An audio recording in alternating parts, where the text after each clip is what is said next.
Cette vidéo est entièrement sous-titrée en français, alors abonne-toi à la chaîne et dis-moi en commentaire d'où tu regardes. Le PSG a humilié Chelsea avec un score cumulé de 8-2 et la réaction de la presse anglaise est explosive. Dans cette vidéo, on va voir des médias anglais totalement indignés après cette élimination. Reste bien jusqu'à la fin. Bad night. Bad night. Shocking performance. I mean, PSG absolutely ran them ragged, didn't they? And the big question is, we're talking about £1.5 billion. Yeah. Have they progressed at all? Absolutely not. I think they've gone backwards. I think they've really been poor under Todd Bowley. You can't get away from it. When you said that number, and you just throw it around like £1.5 billion spent, and that's the team that they've put out, and that's where they're at as a football club. I don't get the project. I don't see it. You know, when I say it all the time, where do these projects work, especially in the Premier League? We are talking about, they're not Brighton, right? They're not Crystal Palace, where you buy and sell players and you make a profit. This is Chelsea. Chelsea Football Club, Pete, who are, you know, a stalwart throughout Europe, a massive football club, one of the biggest in the world now because of what they've done under Roman Abramovich, and they've put themselves on the pedestal. They are playing like teams, and the way they're progressing, really and truthfully, like a Brighton. Now, if Todd Bowley was here, he'd probably say to you, Jamie, look, won the Conference League, won the Club World Cup Conference League as well.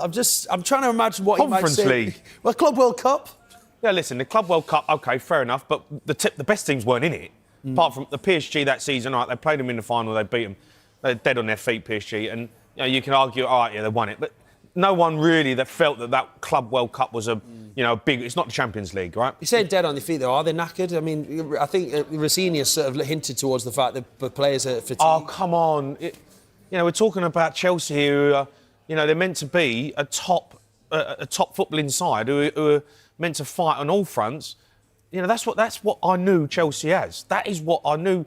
Ballack, Drogba, John Terry's, Lampard's, like proper, massive, world-class players in the team week in, week out. When I look at this project that they've got, Pete, I don't see it. They're buying all these young players. Yeah, you've actually hit the nail on the head there, because last night was Chelsea's youngest starting 11 in a Champions League knockout game. So, I mean, they've clearly buying young players, like you say. Is that the wrong transfer strategy? They're not the only club doing it, by the way. Everyone's trying to buy young, aren't they? Well, everyone's doing it. It seems the way that we're going now. You're buying potential. What is potential? You've still got to know. You've got to get a player in and get him to do the business. You bring a player in, he's potentially good. Well, you're playing for Chelsea. Spurs will sign players and he's potentially good. You've got to perform. If you go to Bournemouth, okay, you can take a risk. Brighton, you can take a risk, bring someone in, and he produces. When you play for Chelsea and you play for these big clubs, you've got to perform straight away. Yeah. You've got to be at it. And I get you want to bring in a certain amount of young players. Of course, Cole Palmer, Esteval, you go, OK, brilliant signings. But you have got to sign top players. You've got to have top players in your team. And Chelsea, for me, just haven't done that. And they keep going away and spending £1.5 billion.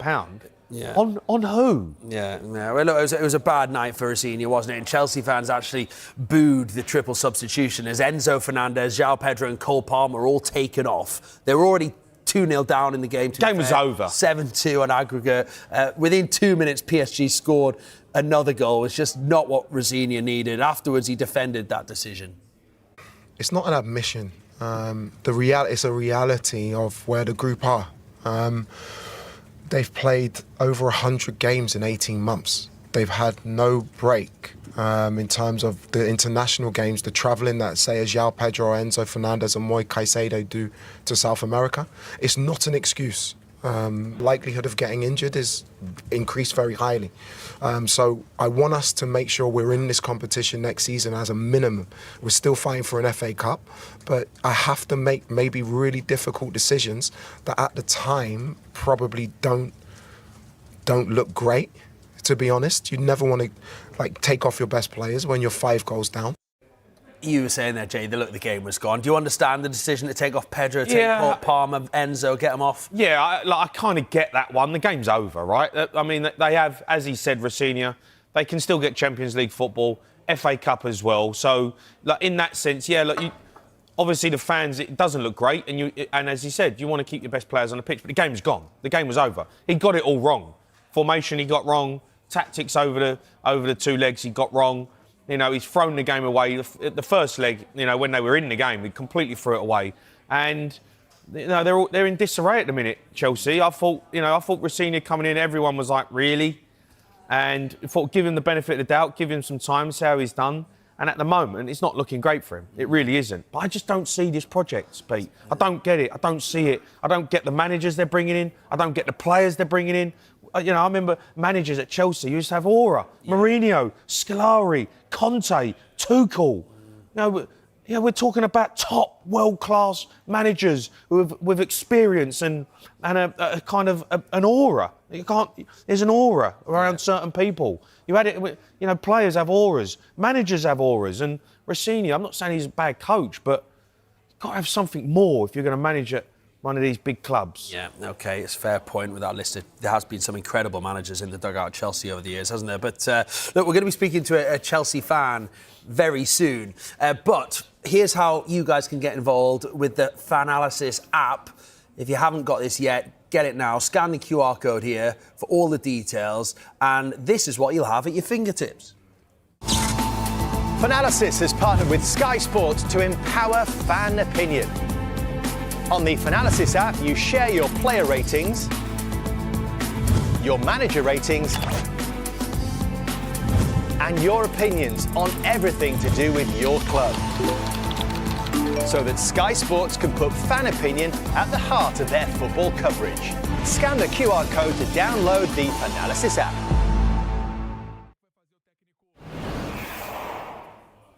Right, let's talk more about Chelsea. As you can see, we're joined by Chelsea fan JJ Keith. Now, JJ, thanks so much for coming on. It's not been a great few days for your football club. Yeah, less than last night was the pinnacle of it. Terrible. Yeah. I mean, you can see. I mean, you're clearly still very frustrated. What's frustrating you the most? I mean, I think where you left off with the ownership. I mean, it has to come down to the ownership and the feeling that we're sort of one step forward, 5 steps back. It's we have glimpses of brilliance. We can play 70 minutes of brilliant football and then just capitulate completely, or not turn up to a match. I mean, last night was difficult because we'd lost both our right backs, and then as soon as we moved Malang Sarr to the right, and then as soon as that was done, you know, he was playing out of position, he makes an error, and they score an early goal, and the game's over. But still, that's no excuse for them, you know, the ownership and what's going on at the moment. It's extremely frustrating for the players, for the fans.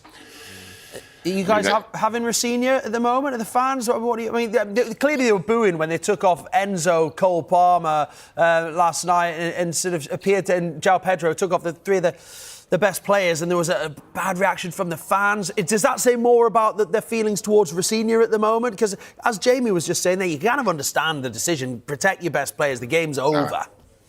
I think that was just a boo of discontent. I don't think that was a boo about the substitutions. I think, you know, the atmosphere in the stadium was awful.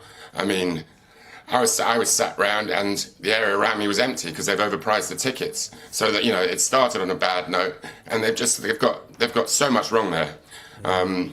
It's extremely frustrating.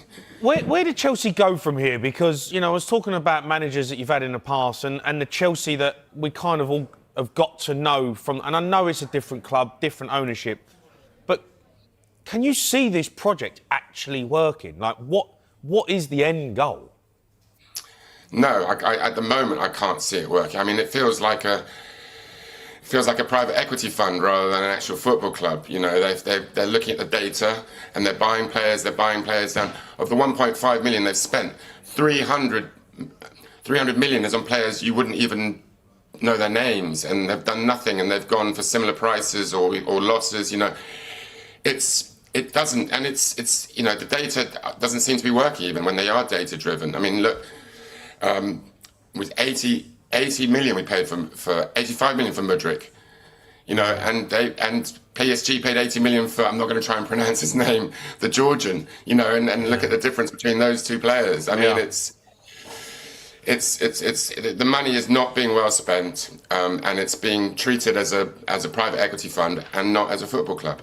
Kvaratskhelia seemed to enjoy playing against Chelsea, didn't he? No, there you go. I mean, Jamie was shaking his head before. I said the Club World Cup. Did that actually mean anything to fans? Does that suggest, are you still happy on the back of that, or is it something that are you all about Premier Leagues and Champions League, things like Club World Cup, Conference League? Does that not mean too much to the Chelsea supporters? Do you demand more than that? I think at the time it meant a lot to us, especially the way we played against PSG in the final. Yeah. It gave us it really felt like we turned a corner, and that's the thing, is we keep on feeling like we turn a corner, and then we go backwards again. So I think now probably not. With hindsight, it doesn't feel like a huge achievement, but at the time it felt like a real step in the right direction.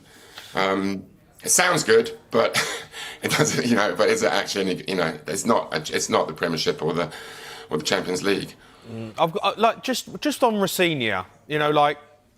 He's obviously a good coach. He's a young coach, and I get that. But when you have such a young group of players that Chelsea have got, I kind of feel like they're lacking leadership, right? And whether that's a Thiago Silva that you haven't got anymore. So surely then Chelsea would look at it and say, don't we need a real leader as a manager to kind of guide this young group of players? And I don't know if Liam Rafinha is that guy. He doesn't feel like that character. Yeah, I totally agree. I mean, you've got to have a leader on the pitch, and you've got to have a leader in the dugout, especially with this, the incredibly young players. I mean, I was not sad to see Maresca go, but when I heard that they were just replacing him with one of their, someone they could manipulate and not, a big character, an aura, like you said earlier, I think I was not very happy. I mean, I do think he's a good coach, and I do want to give him a chance. But yeah, we need some big characters in the team. Someone who can raise the team when we're down and when things are against us. Yeah, certainly something missing at the moment. JJ, thank you so much for joining us today. We really do appreciate it. Ce que Chelsea a montré dans cette double confrontation a profondément choqué la presse anglaise. Perdre 5-2 à l'aller puis s'incliner à encore 3-0, ce n'est pas seulement une élimination, c'est une humiliation aux yeux de nombreux médias en Angleterre. Et cette fois, les critiques sont très dures. Plusieurs journaux parlent d'un manque total de réaction, d'une équipe dépassée, incapable de rivaliser avec le niveau du PSG. Et en face, Paris a tout simplement été supérieur dans tous les domaines. Plus rapide, plus efficace, plus organisé. Le PSG a contrôlé cette confrontation du début à la fin. Quand la presse anglaise elle-même commence à parler de honte ou d'échec total, c'est que la performance a vraiment marqué les esprits. Mais il faut aussi reconnaître une chose, le PSG n'a pas seulement gagné, il a dominé. Et aujourd'hui, ils envoient un message très clair à toute l'Europe. Maintenant, la vraie question est simple. Est-ce que ce PSG est devenu le grand favori pour gagner la Ligue des Champions ?